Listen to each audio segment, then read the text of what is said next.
Alliance Assurance, partenaire de l'invité du direct. Alliance Assurance, avançons en toute confiance.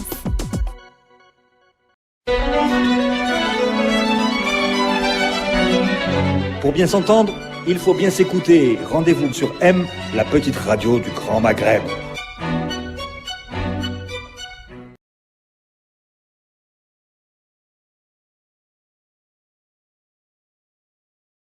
Alors, Monsieur Toufik Hasni, vous êtes consultant en transition énergétique, très bien. L'Algérie étant supposée être en transition énergétique, mais quand on entend les responsables du secteur de l'énergie, les déclarations qui sont faites sont des déclarations sur les productions d'hydrocarbures essentiellement. La toute dernière, on peut la commenter pour démarrer ce matin, 151 milliards de mètres cubes de production de gaz naturel en 2019, soit à peu près 20 milliards de plus qu'en 2014. Est-ce que vous croyez à cette possibilité de remonter à 150 milliards de mètres cubes? Quels sont les gisements qui peuvent nous fournir 20 milliards de mètres cubes de plus en 5 ans? Je pense que on est en train de poser en fait toute la problématique qui a, je dirais, été en pole position dans tous les débats ces derniers jours. Et nous sommes de ceux qui appellent toujours à ce débat, qui mettent en contact les experts seulement. La dimension politique dans ces débats, en fait, nuit au débat. Vous êtes en train de dire que quand on dit 151 milliards de mètres cubes en 2019, c'est une déclaration plus politique qu'une déclaration technique? Non, je dis... elle est du directeur général de Sonatrach. On ne peut pas le soupçonner de faire de la politique, quand même. Non, ce n'est pas une question liée à cette déclaration, mais à l'esprit qui guide un peu tous nos décideurs. La grande préoccupation qui caractérise tous les décideurs politiques, c'est la sécurité. Et au nom de la sécurité, vous savez, on est prêt à accepter n'importe quelle solution, quel que soit son coût, pourvu qu'on préserve la sécurité. Vous parlez de la sécurité des approvisionnements. La sécurité énergétique, c'est ça. Et j'ai l'impression que c'est toujours ce paramètre qui aveugle un peu les décideurs. Et nous disons qu'il y a des solutions pour pouvoir assurer cette sécurité énergétique. On ne disconvient pas de la nécessité d'examiner toutes les options. Et je vais revenir un peu... Vous voulez dire que quand il y a ce type de déclaration, il y a eu celle de M. Yousfi un peu avant, qui a dit en 2018, on reviendra au plateau de 2008, en termes de production et d'exportation. Vous voulez dire que l'enjeu est juste lié à la sécurité énergétique algérienne et non plus au maintien et au développement de la rente énergétique, parce que c'est plutôt de ce côté-là que d'habitude on regarde. Je suis d'accord avec vous que la rente pétrolière est déjà une culture en nous. Et nous sommes en train de combattre pour faire la mutation de cette culture dans l'état d'esprit de tous les Algériens d'ailleurs, parce que maintenant, c'est une culture qui s'est généralisée à tout le pays. Ce que nous voulons dire, c'est qu'il faut qu'on puisse aborder l'examen de cette problématique par un débat d'experts. Et en cela, ce que nous voulons démontrer après ce débat, c'est qu'il y a des solutions pour assurer aussi bien la sécurité énergétique que le mode de financement de l'économie nationale avec un autre modèle de consommation énergétique qui sera moins coûteux et qui sera durable dans son développement. Alors, ceci, peut-être pour répondre aussi à cette question que vous soulevez sur les prévisions de consommation. Ce sont des provisions de production. Oui, mais ils sont liés à quel besoin réel de consommation énergétique. Et c'est là où, je pense, il y a une faille dans l'approche. Nous avons l'impression qu'on est toujours dans le scénario laisser-faire. Le pays consomme aujourd'hui, comme on vous le dit, près de 35 milliards de mètres cubes. Et parce qu'il y a 131 milliards de mètres cubes qui sont produits. Et vous allez vous apercevoir, si vous cumulez tout ce qui a été consommé et exporté, ça ne représente que 60% de tout ce qui a été produit. Comment ça s'explique? C'est vrai qu'il manque 40%. Oui, c'est la question que j'aurais voulu que vous me posiez. Je vous la pose. Alors, les 40%, ça veut dire que dans ces 40%, pour la durabilité et la saine exploitation de gisements de gaz, nous sommes obligés de réinjecter. La norme de réinjection, c'est à peu près 30%. De ce qui est produit. De ce qui est produit. Hasselmann, c'est le minimum, parce qu'à un moment donné, Hasselmann, c'était presque 60% de réinjecté, lorsqu'il n'y avait pas beaucoup de commercialisation. D'accord. Pourquoi Hasselmann est particulier. Ce n'est pas un gisement de gaz, Hasselmann. Hasselmann, à un moment donné, les liquides qu'on produisait à Hasselmann étaient supérieurs à la production de gaz. C'est le condensat qui est valorisé en tant que naphtha. Hasselmann, c'est aussi de l'hélium. Hasselmann, c'est aussi de l'éthane pour la pétrochimie. Qu'est-ce que nous sommes en train de faire aujourd'hui? On est en train de suivre un gaspillage dans la consommation qui amène à ce qu'on va consommer, c'est ce qu'a dit le ministre. Monsieur Hasni, je ne sais pas si mon ami Hassan a bien compris, c'est peut-être moi qui n'ai pas compris, mais les 40% qui manquent dans les 131 milliards... Attendez, je vais y arriver. Oui, je pensais que vous l'avez déjà expliqué, qu'on avait raté l'explication. Non, je veux dire simplement, je suis en train de revenir, pourquoi on prévoit 151 ? C'est ça. Et pour remettre en cause aussi ce chiffre. Voilà. Donc, à ce rythme-là, en 2030, ce serait 100 milliards qui vont être consommés. Ce sont les chiffres du ministre de l'Énergie. Vous les avez entendus comment? 100 milliards, c'est intenable. Si on doit préserver nos gisements pour permettre, au moins pendant 40 ans, de consommation à nos enfants, on ne doit pas tirer plus de 78 milliards de mètres cubes. En 2000 Non, continue. À partir de maintenant, on ne devrait pas dépasser un sous-tirage de 78 milliards de mètres cubes par an. Maintenant, si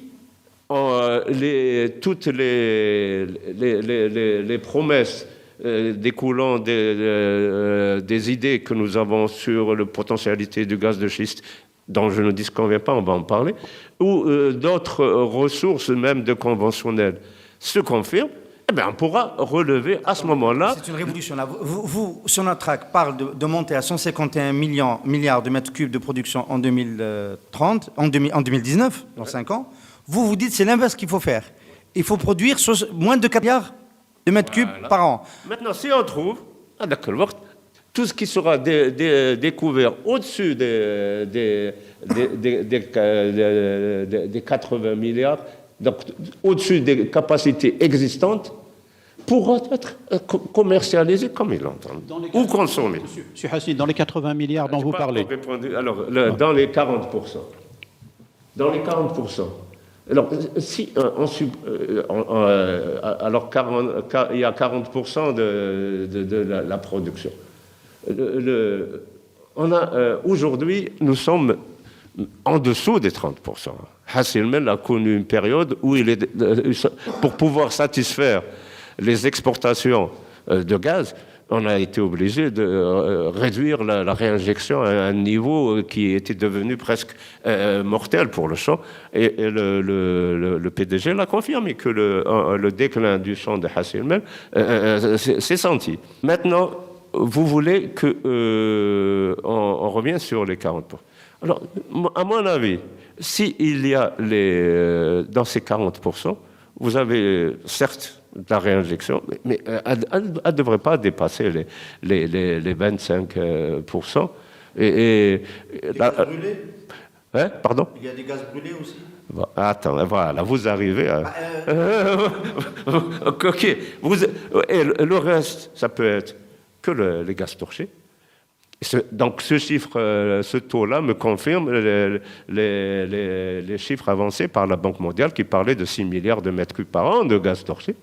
Vous reprenez les bilans de la CREG, elle vous parlera de 3 milliards et demi à peu près de gaz qui a été torché en 2012. Voilà, c'est le bilan de la CREG en 2012-2012. Vous trouverez ce chiffre-là. Donc, la prise de conscience existe. Mais qu'est-ce qu'il faut faire techniquement? C'est quoi? C'est un investissement pour aussi. La solution, on l'a proposée. On a dit, nous, avec ce gaz torché, en l'hybridant avec le solaire thermique, nous sommes en mesure de vous produire l'équivalent de 60 milliards de mètres cubes que vous utilisez dans les cycles turbines à gaz et cycles combinés. Autrement dit, toute la production. Le gaz torché, vous proposez de l'utiliser pour hybrider de l'électricité solaire. Voilà, les déshybrides 70% solaire et 30% gaz. Donc ce sera réellement des projets solaires thermiques. C'est pas facile, mais donc on passe réellement dans le mix énergétique un objectif qui pourra satisfaire ce qui a été arrêté. Nous ne faisons que reprendre les objectifs arrêtés. 60 à 70% du programme annoncé par le gouvernement ne peut se réaliser que par des solaires thermiques. Monsieur Hasni, pour essayer de résumer un petit peu la problématique. Bon, le gouvernement, en tout cas par la bouche du DG de Sonatrach, annonce un objectif très ambitieux de production pour 2019. Vous dites, on n'a pas besoin de produire autant, on est dans une démarche de fuite en avant dans le domaine de la consommation, il faudrait en fait produire, quand vous dites qu'il faudrait produire 80 milliards de mètres cubes, vous comptez le gaz réinjecté ou là vous comptez que la consommation? Non, ça c'est le seuil de 78-80 milliards, ouais. C'est ce qui pourra être utilisé pour la consommation et pour l'export éventuellement. Donc avec réinjecté, ça fera 100, 120? Ça veut dire que le réinjecté, oui, vous pourrez on peut monter à plus vous avez déjà, si vous prenez 20%, ça fait les 100 milliards à peu près. Et à mon avis, c'est le niveau qu'on doit respecter, c'est rester à 100 milliards de mètres cubes. Alors, vous parlez souvent des experts. Oui. Est-ce qu'il y a dans ce domaine aujourd'hui, on sent une certaine frustration dans vos propos. Est-ce que vous avez l'impression que, d'abord, est-ce qu'il y a un consensus dans ce domaine au sein de ce que vous appelez la communauté des experts aussi en Algérie? Et est-ce que les experts aujourd'hui sont suffisamment consultés par les pouvoirs publics ou est-ce que les pouvoirs publics prennent leurs décisions de façon solitaire, de façon... Écoutez, on appelle à un débat. C'est qu'il n'y a pas de débat.